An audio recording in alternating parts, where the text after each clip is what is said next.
Chip 'n Dale Rescue Rangers is the latest new release movie on Disney Plus, and you know what? I actually like this film. That isn't to say it's not without its flaws. Into it, let's get. Vaughan Job Vlog.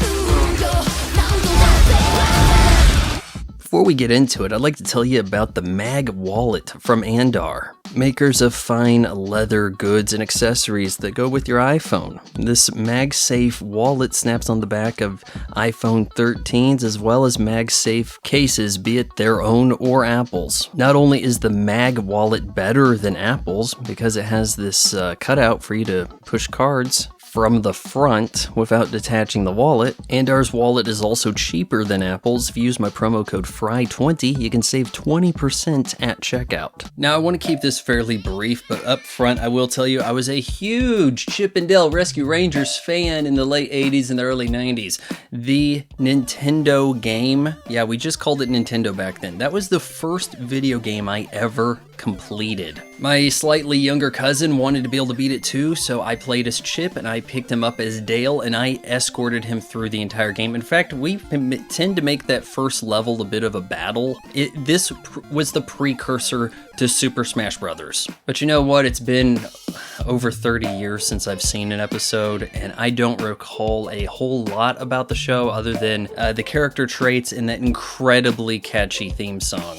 And I think that this movie is kind of banking on that. This is for the adult fans who were children at the time and couldn't wait to catch the Disney afternoon. And now they've grown up and they can share Chip 'n Dale Rescue Rangers with their numerous cats because people my age don't have kids. And as a meta comedy, this does about as good as it can, falling short of Who Framed Roger Rabbit, but being far superior to Looney Tunes Back in Action. With the comedy being almost entirely reference-based, I don't think all of it quite works. I feel like everything in this should have been Saturday morning cartoon related, and I see a lot of Saturday morning cartoons make an appearance here and there. But come on, you're starting the movie out saying it's 1982, Dale transferred in the middle of 3rd grade, but there's a Knight Rider lunchbox, though Knight Rider would have came out in the fall of 82. This doesn't quite make sense. We have gags that include, I believe, a Coca-Cola polar bear being one of the villains, with another foe looking like a background character from Beowulf, you know, that realistic CGI film from 2007.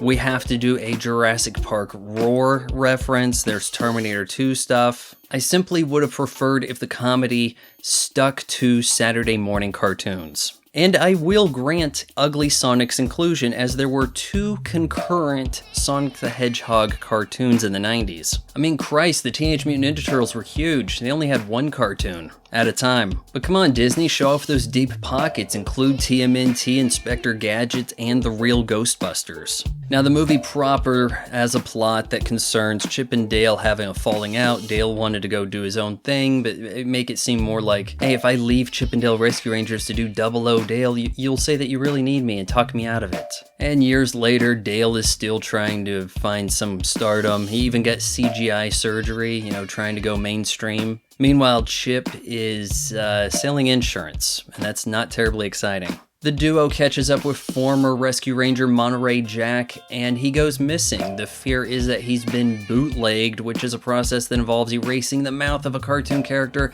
and putting on different parts, then shipping them overseas to make bad movies. And for the most part, what you get is excitement enough. I mean, you've got cops have to get involved. Oh, but one of them is a fan of the Rescue Rangers and knows all about them. So yeah, they get to be sleuthing on this as well. And I think every gag is actually aimed at the adult in the crowd, because this movie is a treasure trove of callbacks to pop culture. And I think the plot largely functions just to deliver those goods to you. And so what's considered a surprise in the film may not actually be so surprising. And there's really not that much concern for putting together a tight script here. I mean, at one point, Chip accidentally walks on a keyboard activating the bootleg machine, and in trying to leave the room, they decide to jump on the machine rather than, I don't know, walk off the desk and go around it. And I'm sure, like many of you, I was initially put off by their realistic, human voices, but it is brought up that the chipmunk sound that they used to make, which by the way I can't do obviously, was for the show.